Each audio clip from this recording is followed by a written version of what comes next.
So Pathfinder tool, under your window menu, right there, your Pathfinder tool.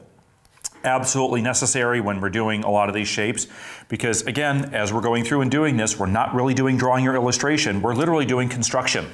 So what I've done so far, I've touched on just a few things with the Pathfinder tool, but there's so many things that we're going to use the Pathfinder tool for, and these are it. So that partial list that we got, and then my list of all these things, we're going to start banging these infographics out like you cannot believe. Left, right, and center.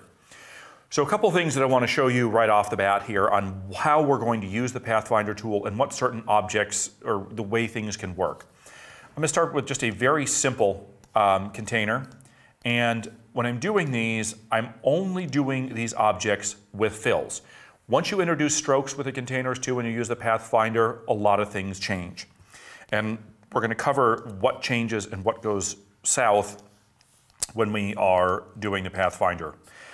Two objects here, two or more objects. You're going to need two or more objects when you're using the Pathfinder because they are going to allow you to add, subtract, multiply, divide, spindle, fold, mutilate, whip, slap, rub, dent, shape, look, moisturize. We can do it all with the Pathfinder tool. Select the objects. And in the Pathfinder tool, we're going to walk through these pretty basically. Unite or add, put them all together, you click, and it literally creates one solid shape out of the two of them. It is one shape with one bounding box. The way this works, whatever object is in front of the other object, that is the one that is going to get all the attributes inherited. This case, the darker box on a lighter blue box, I click the add or the unite, it's going to put them all together, darker boxes on top, those are the attributes you get. I'm doing Command Z in between here so I don't have to keep redrawing these shapes. Next one here in the Pathfinder tool is going to be minus front. Whatever's in front, whatever's on top, goes away and the resulting shape is what's left. Third one is going to be what I call the donut tool or the intersect. And what that does is that wherever those objects cross over, this is what's going to be left. I'm sorry, that's not the donut tool. You'll see why. I skipped ahead. The next one is the donut tool. So this is the resulting overlap or the intersection of the two of them. Wherever they are, they overlap, and that's what you get. Last one is the donut tool. The donut tool because what happens when you put two objects together, it cuts out a hole in the middle of those two objects. You put two circles on top of each other, and the resulting object is the donut. This actually creates a clear area, so if you put it over someplace else, you can actually see through this object right there through the middle. It doesn't create a white container in there. So those are our basic items right here. Even more so that's necessary is when we get into multiple shapes or breaking objects into multiple shapes, everything that we do so far is going to result in one solid shape. At the bottom are different Pathfinder modes here. We have divide. And what divide will do is divide will break it apart so that we can break it into multiple shapes without losing anything from those resulting shapes. I've got my divide, I've got my trim, I've got my merge, which is the same thing as this. I've got my crop, which is very much as going in and doing the unite there as well. I've got my outline of them, and then I've got minus back. These get a little bit obscure here, but for the main part, we're going to go through all of our different shape modes. Now, when I click on this and I combine any one of these modes here, this little expand button right here, it never seems to become active. Why did they put it there? Why is it ghosted out? What are you doing wrong? Well, here's what happens. Over the years, Illustrator has switched back and forth between whether or not it becomes an expanded shape or not an expanded shape, which tells you nothing because you don't know what an expanded shape actually is. Here's how it works. If I put these two objects together and I simply click on the unite or the add or combine, it creates one single shape. If I'm working on this later and I want to then move these shapes around, it is one single shape and I cannot do any real editing on this.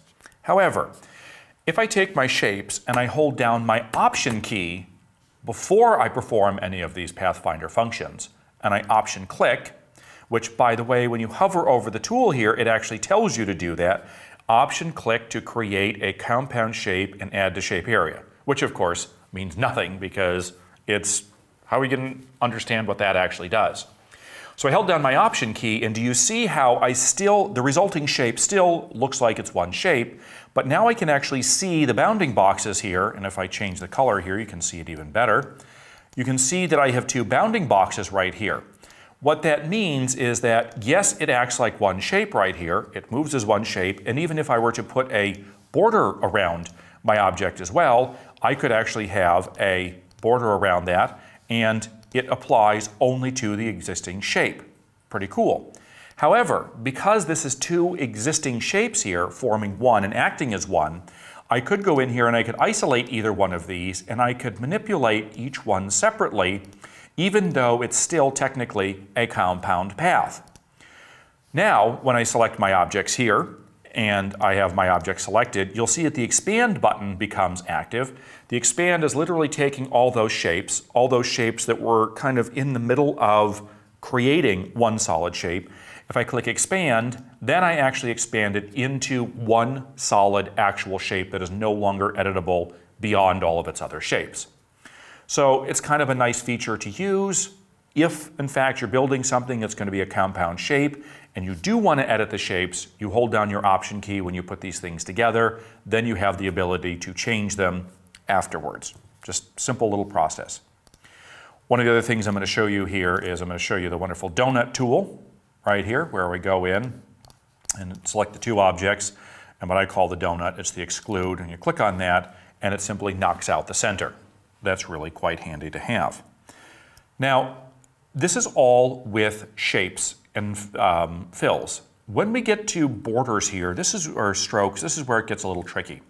If I have an object with a stroke on here, and I'm going to put a fairly large stroke on this object, and then I'm going to draw another shape right here, and I'm going to put a very different stroke on that object right there, and this one's going to be a much narrower stroke. When I combine these two objects together, and I use the combine or the punch, whatever it is, and I do that, you'll see how the other one, the stroke completely changes, because the stroke has to be continuous around a singular object. Some people say, well, I want to keep the blue on this one and the pink on the other one. I can't. It's one whole object. So the stroke is going to go around absolutely everything. Now, I can't do much else with the stroke because I can't just take a line, and some people like to try this. I have my shape right here. I put a line across the whole thing, and I say, okay, I want to go in and I want to merge these together. Well, it doesn't merge together. And the reason why is because these modes here only work on the fill of objects. I cannot take two lines, two strokes, and say merge them together. It doesn't work. It has to be a fill. So when I put this together, it's like, well, where did that line go? I didn't click the subtract button. No, you didn't. But one is a fill, one is a stroke, and I have to have a fill. That's all there is. So when I'm using the shape mode here, everything has to be filled, and whatever is on top, those attributes of the fill and therefore the stroke are going to be combined together into that one particular object. So using the Pathfinder tool, we're going to go through and we're going to create some very basic shapes here on our objects. So one of the things that people said was, can we put a little fishtail at the end of our ribbon? Of course you can. Super simple. What is it going to be? It's going to be a triangle. How do we draw a triangle? Yep. Polygon tool. Click and drag. Up arrow gives you sides, down arrows takes it all away. There's my triangle. I held down my shift key so I get the base flat and parallel. I'm then going to take this selection tool, hold down shift key, rotate it, bring it over here, and using my smart guides, I'm going to go and I'm going to resize this so it fits the width of that perfectly. There's my object. There's my other object. I want to knock that out. I'm going to go in and use the minus front feature. There it is. Subtracts it right to the front. Subtracts the frontmost object. And it also brought the entire object forward. And you'll see that this is now in front. I can always send this back behind there as well. And I'm not going to do the same thing on this side. I'm going to duplicate what I have because I may not draw it exactly the same. So I'm going to Option click and drag, move it over here, rotate that, snap it back into place, and now I've got my little fishtail ends right there. You want to create a little fish and you want to have a little tail on there? Sure, we can do that too. If you want, you can just use a nice little oval right there as your little fishy. And of course, I could draw my little triangle right there and do something like that and just make my little fishy like so. Nice little fishy? Sure. Put an eyeball in it? Absolutely. There's the eyeball. Take the shape. There it is. Fishy. Works pretty good. Alrighty. And simple shape. Something like this, as I go through here, I've got multiple shapes together. Do I keep them as multiple shapes, or do I combine them as one solid shape? Well, it's up to you. When I get more complex shapes here, I'm probably going to want to combine them all together. In this case, I'm going to go and I'm going to put these two together, and I'm going to combine them together. If I do want to knock out the eyeball, then I'm going to have to do these in separate stages. I can't go in and say combine this, knock this out, and do it all at once. I've got my solid shape where I combine the two shapes. I'm then going to select these two shapes, and I'm going to do the knockout right there. And you see when I do that, it kind of changes the color. And the reason why is because this is going to knock out, this is in front. And so if I go in and I knock out the object here, it's picking up that fill color. And then I can, of course, go back and I can change my fill color for my object. And there I've got my shape yet again. Now it's one singular shape, but I don't have the ability to go in and edit these things separately. A couple other things we can do too. Basic shapes, fun stuff. And I know one of the things that I had done was going in and creating a little test tube. It's so easy.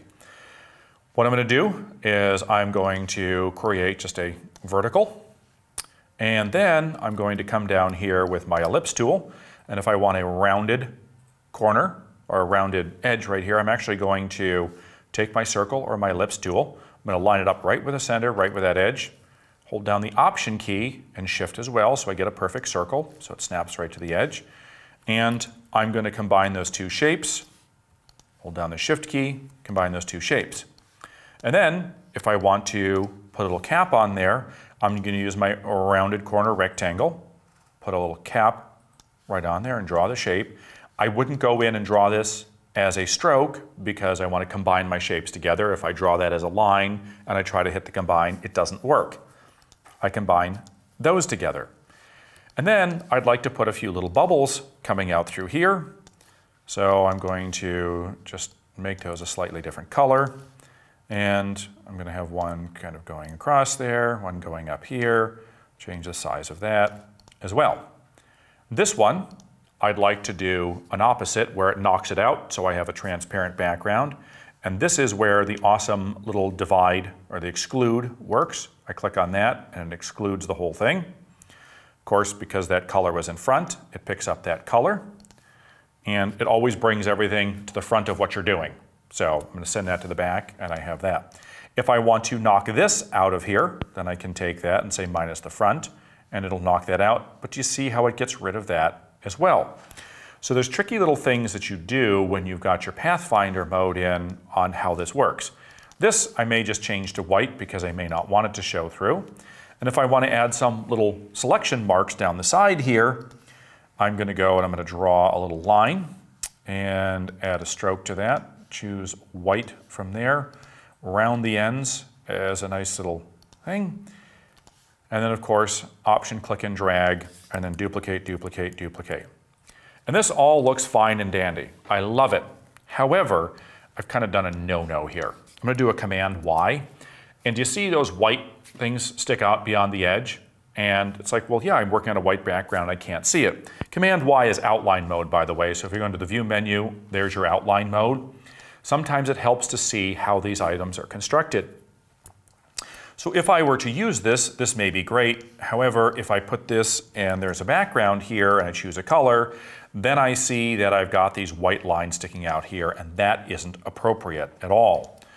So again, I can't go in and I can't just subtract these white lines from my fill here using my Pathfinder tool because those are strokes. I can't subtract a stroke from a fill. I have to convert those to a fill. So I'm going to take all of those and I'm going to go to my object menu to the path and I'm going to outline the stroke so that they are now fills.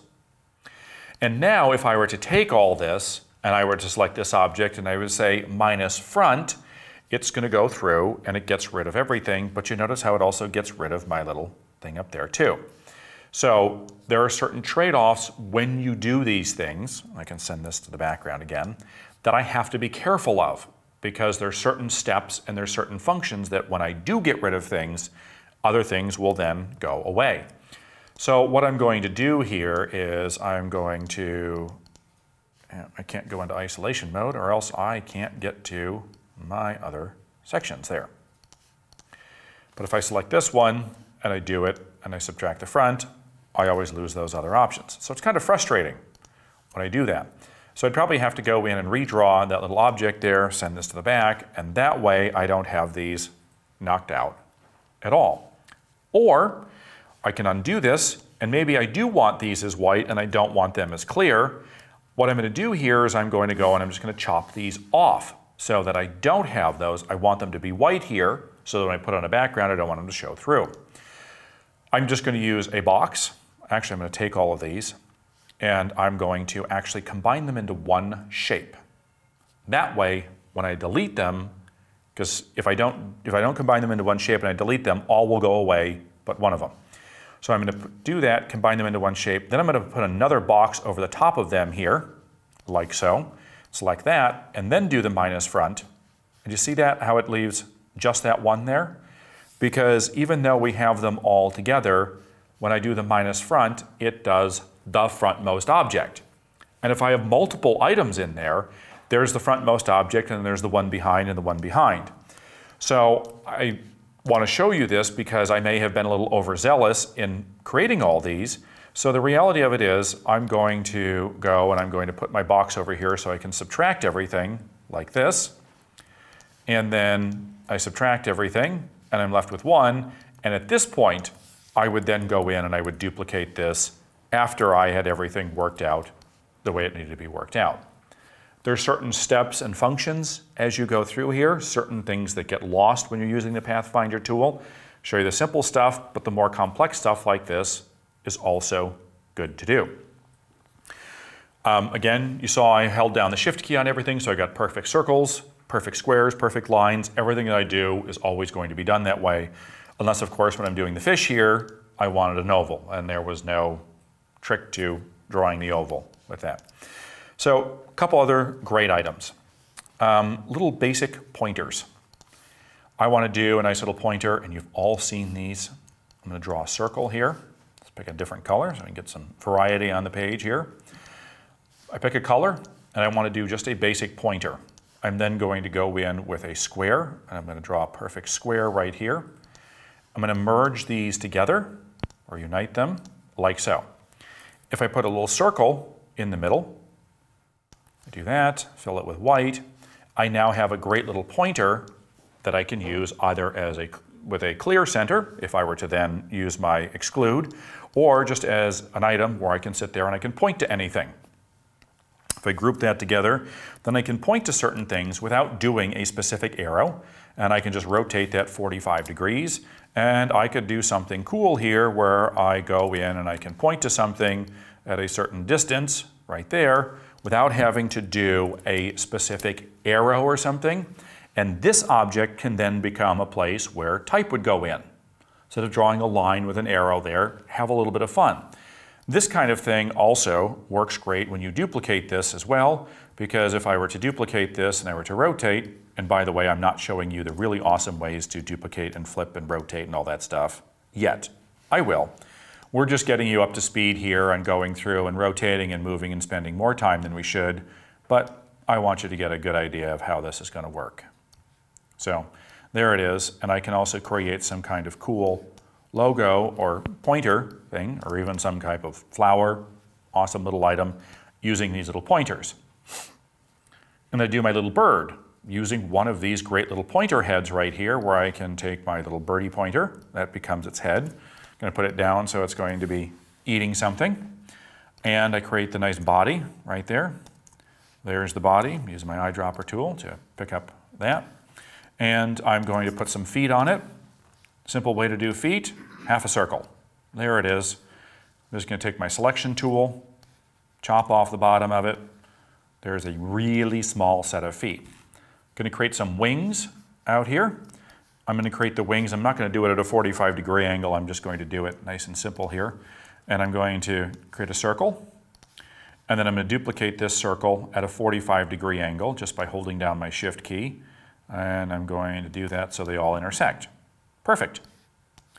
I can combine everything together, and then I could go in with just my rectangle, and I could draw a square right here. There's my little wing, put that whole thing together, merge it together. There's my wing, and I could throw that right on there, like so. Yeah. Ready for a quick question? Sure. Cool. So Stillsies would like to know, is it important to build your objects in a certain sequence when using the Pathfinder tool? Yes, and the problem is everyone is different. So you saw with this little building of this right here, I just kind of built it as I went, and I thought, oh, I'm going to spell out all my little increment marks there. But then I realized since they were overflowing the edge and they were also a path there, it's like I should have just gotten it exactly the way I wanted to and then duplicated it. You do that and they're not the right length, well then it takes an awful long time to fuss with them and change them. So you basically pick and choose. You're gonna have issues one way or another at some point, so find out what works best for you and just rock and roll from there. So there's a simple little bird right there, awesome as can be. And you want to create a nice little wing right there. There you got it, big or small, everything fits together really nicely. And everything's at 45 or 90 degree angles, keeps it nice and simple. I know one of the things on the list here was a, oh, what did they have here? An auctioneer's hammer. Sure, something nice and simple. So you've got like kind of like this little barrel with some rounded ends on there, and you got the little handle.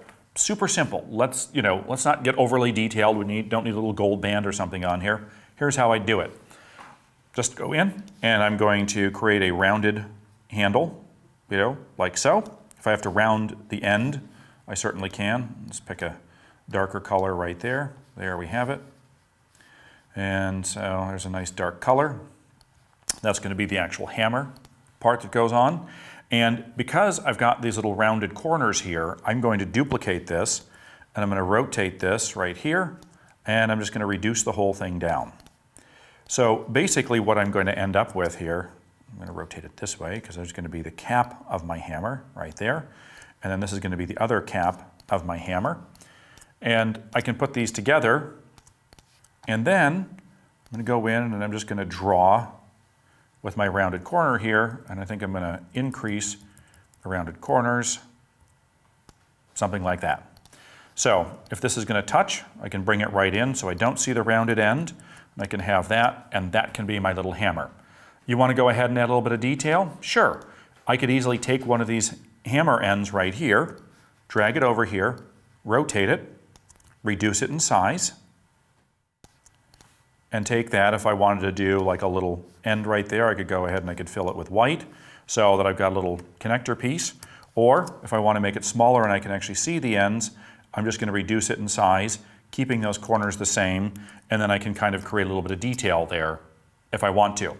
If you want to have more of a blunt end on this thing, I could always go in here, and because it's got rounded corners here, I can always go in, select just the end here, and pull the rounded corners out, so we get a square end.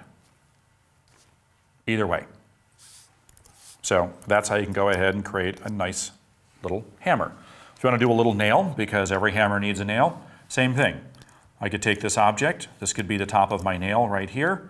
I can thin this up quite substantially and make it a little bit smaller. And then I can use the same thing as the shaft of my nail as well. Put that right there, and I can get rid of the ends by using my direct selection tool and selecting just the end. Therefore, these points are only going to be affected, not the other end. You can drag those down. Then grab your polygon tool. I'm going to draw my triangle. I'm going to rotate that thing like so. Of course, when I hold down the Shift key, it always gives it so that it's that way.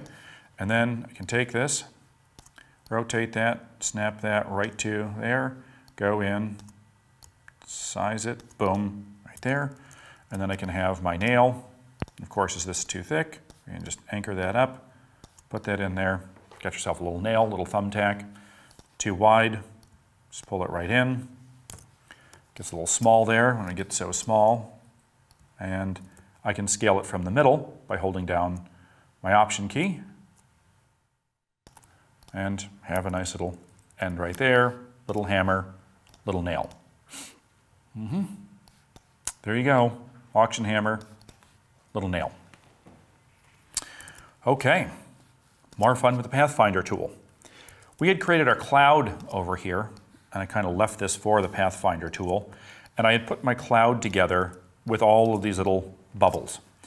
Now, I may want to go back to my cloud and add certain things later. I may want to do like a lighter or darker circle inside here. So this would be a perfect example of where I'd go in and select all the clouds, minus the little highlight there. And with the Option key held down, I would put them all together. And that's going to allow me to have the expand button, because at some point I could then go in and I could isolate, and therefore I could change the color of the specific item on the cloud here differently from everything else. And when I do that, then I could have that, and I could isolate it. Unfortunately, this is all one shape. So I can't go in and change the color just with that, but I can go in and I can edit that shape freely without having to recreate the entire object. And then, if I did want to actually put this all together, I could just hit expand, and now it becomes one object.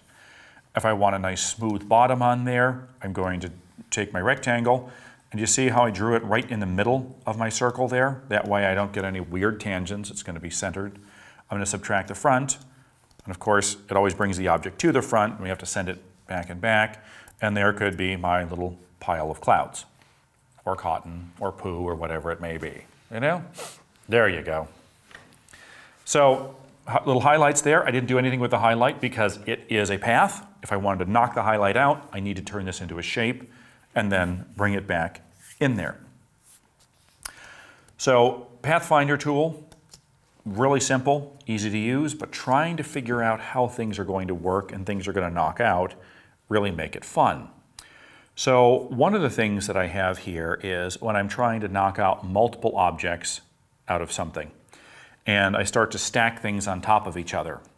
If I take a circle and then I do another circle on top of it and a third circle on top of that, I'm going to switch this all over to the fill right there. If I go in and I knock certain things out, you'll notice that the layer order actually stays, and every place where things overlap, I had my base art, and then the second one and the third one, every other object simply knocks out the first object that's there. So I actually end up with a multi-stage object rather than putting two together, knocking them out, another two, and knocking them out. That's a little bit more tricky.